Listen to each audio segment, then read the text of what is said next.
అన్న అని పిలు. ఖుషి అన్న అని పిలువే అన్నని. అన్న అని పిలువురా ఖుషి.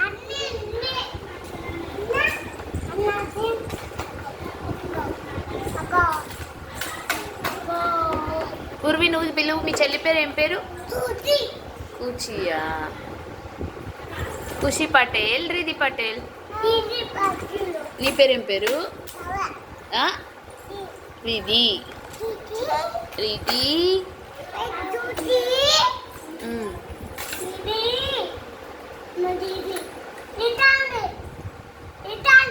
వేస్తుందా?